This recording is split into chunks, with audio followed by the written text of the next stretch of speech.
Okay, let's start with a quick summary of the last three talks that I've done, and then we'll look specifically at the coronavirus and then the context that makes us ill. So we started by saying in the first talk that everything is about energy, and that when we are healthy, there is not a conflict for the use of this energy. I showed that when the brain is in charge, we're healthy, and when the immune system is on top, we're ill. And then suggested that it is the epigenetics, our personality, that then chooses the disease. I showed how human disease is the gradual autonomic dominance of the immune system, putting the whole body at its service, and that the solution is to switch off the immune system and put the brain back on top. We went on to briefly look at the three different theories of how the immune system works relating to pathogens. I then spent a bit of time on how in our society our context has moved from monometabolic to multi-metabolic, and that we do not have the evolutionary developed solving program for multi-metabolic danger factors. We looked at how if gene frequency occurs more than simply randomized mutation, then behind that mutation there must be a benefit, showing that it is not the genes that make us ill, they simply create the susceptibility.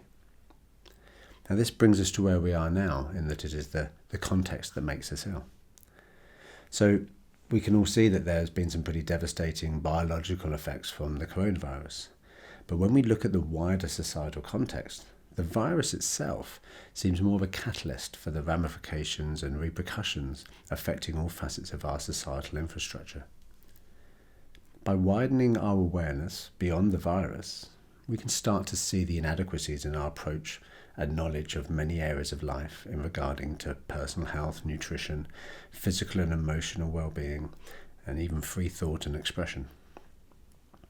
Now, I hope that during these times more and more people can see that we need to evolve our rather antiquated societal infrastructures and build on the internal sensations that guide us to what is real, rather than simply react to the dramatic whirlwind of activity, commotion and propaganda occurring in the world around us. If we can allow ourselves to see through the common narrative, we discover a plethora of information that we may find makes much more sense to us and to the observations and intuitions that we've had throughout our own timelines. There really is so much information out there, and so what I offer is no doubt going to contradict what others are saying. Now this is just my opinion, and everyone needs to do their own research and sit in their own beliefs. In fact, this is basically what I help people do when they follow their own unique life design pathway. I help people find their own beliefs through their own experience. So we all know that the numbers don't really add up. And we all know that statistics can be manipulated, and they can, depending on what the intention is. But let's not mistake that there is a virus out there, and there is something that is leading to loss of life. Now, it seems to me that the people are losing oxygen in their blood, and that eventually leads to organ failure, and it's that kills them, rather than the pneumonia or the acute respiratory distress syndrome. So what's going on? Well, red blood cells carry oxygen from our lungs to all the organs and the rest of the body. The red blood cells can do this due to hemoglobin. Hemoglobin is a protein, and it consists of 4 hemes. A heme basically means blood. Now the hemes have a special kind of iron ion. Now this iron ion is normally toxic, but it is safely contained in the hemoglobin. The iron is caged and so safely carried by the hemoglobin, and it is used to bind with oxygen when the blood reaches our lungs. When the red blood cells get to the alveoli, these are the little sacs that our lungs, well, the little sacs in our lungs where all the gas exchange happens, the ions bind with the oxygen and so can be delivered to the rest of the body. With COVID-19, it seems that the iron, which is toxic, is released. It's let out of its cage. Now this is bad for a couple of reasons. Firstly, without the iron, hemoglobin can no longer bind to the oxygen, and it's the hemoglobin's job to deliver oxygen around the body. So it's a bit like carbon monoxide poisoning, where carbon monoxide binds to the hemoglobin, making it unable to carry oxygen. But with carbon monoxide poisoning, the carbon monoxide eventually breaks away, and so you can carry oxygen again. However, when you lose the iron, you're permanently stripped of its ability to carry oxygen. So it's a little bit different. Now, when this happens, the body compensates for the lack of oxygen by telling our kidneys to release certain hormones that instruct our bone marrow to quickly produce more red blood cells. This is to get fresh and fully functioning hemoglobin back into the system. The second reason is that now we have iron floating around in our blood. And this type of iron is highly reactive and causes oxidative damage. It's a bit like a poison, really. A healthy immune system will have mechanisms in place to deal with, and including, I suppose, the white blood cells, the macrophages, which will digest these free radicals. But we also have high levels of antioxidants like vitamin C in the intestinal wall. Now, this can usually deal with the rogue ions as well. But with COVID-19, it's just too much. And really it overwhelms these natural countermeasures. And that leads to damage and inflammation. And then when we get damage and inflammation, this in turn leads to further initiation of our body's natural defences. So our lungs are overwhelmed with oxidative stress, and our organs are being starved of oxygen. So now our liver starts to do its best to remove the iron and store it in its iron vault. But it also is going to get overwhelmed. And our liver is starved of oxygen, it's fighting a losing battle to remove the iron, and so it starts to malfunction.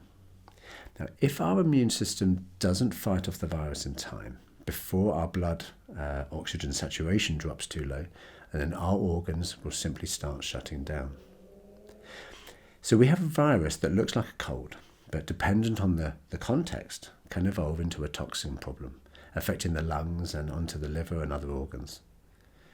Now, my suggestion is that as part of an overall aim to increase our body's organ function and stimulate the electrical circuits, we should all be doing the best that we can to detoxify, particularly the liver detoxification.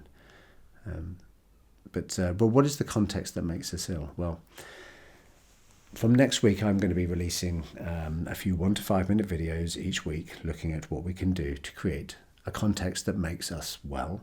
But for now, this is just a few observations.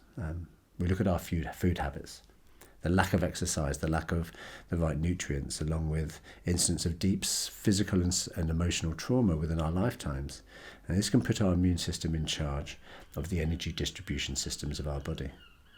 Now, lack of energy to the brain can be subtle, so it's a brain fog, but this can tell us that there is energy conflicts present, and then we can find a way to deal with that, to address it. It can also show us fatigue, which is becoming far too common nowadays. A lot of people will talk about fatigue. We can also talk about the sensations, so hunger, thirst, anxiety even. They're all signals for us to move, to do something, to exercise even. But our context is one where these signals lead straight to eating, drinking, or sitting in our anxiety. We have toxins in the environment, so water, air, food, electrical radiation. And I would encourage everyone to explore these areas. There's a lot to discover about what is in the air, what is in the water, what is in our food, and what is changing right now. There's also over-sterilization. Now, this is killing the bacteria where we need, which is vital for a healthy microbiome. Now, this is also incredibly effective in terms of how we feel, and really affects our mental well-being. A big thing is the sudden changes to social relational environment, and it's a major element to our context right now. So isolation will cause the body to create inflammation and downregulate the antiviral responses. We need to stay connected. So if we can use the FaceTimes, the Skypes, the Zooms, but even better if we can connect it to a computer, a connect the computer to a TV screen, we can actually see people in real size. It does make a bit of a difference rather than the shrunk image on a phone or a TV screen. This links to the changes in how we engage, our social engagement system, so eye contact, and the smartphone culture that we have, the lack of understanding in the importance to health and the immune system within being seen and heard. Now, not getting out of the house is a major issue. We need to get out of the house as much as possible. Now, this is a context that makes us ill, and I say this understanding the restrictions that we have in place at the moment. So we do what we can within those restrictions. Now, understand about masks. There's studies that have come out. Look into it. Make your own decisions. Make your own. Look into it. It's a delicate subject. Difficulty in knowing what to believe and what you're allowed to believe. Maybe look at sources of information that are outside of the mainstream narrative. This isn't to do anything other than to get a varied view on the current situation and what we can or cannot do about it. Find time to just sit and be, whether that means meditation, or whether that means guided relaxation, or just sitting and being. It doesn't have to be anything in a traditional sense. If music is something that helps you relax, then do it. Try it with your eyes open. It's nice to be present as much as possible. You can always direct message me. I'm happy to give any advice on these things. And use this time as an opportunity to help yourself. So maybe even get in touch. I'll do free consultations at the moment. Quite happy. In fact, the more people that I can help within this time, the better. So get in touch if you want to do that. But I will be releasing 2 to 3 videos or talks a week. There'll only be 1 to 5 minutes. There'll be sort of bite-sized pieces. I'll be releasing them on a platform where I can speak very, very openly and clearly, but I'll give some direction about where these talks will be and how you can reach them. Better say, as always, you can direct message me. My details are obviously via the various platforms that you're watching this on. So thank you very much.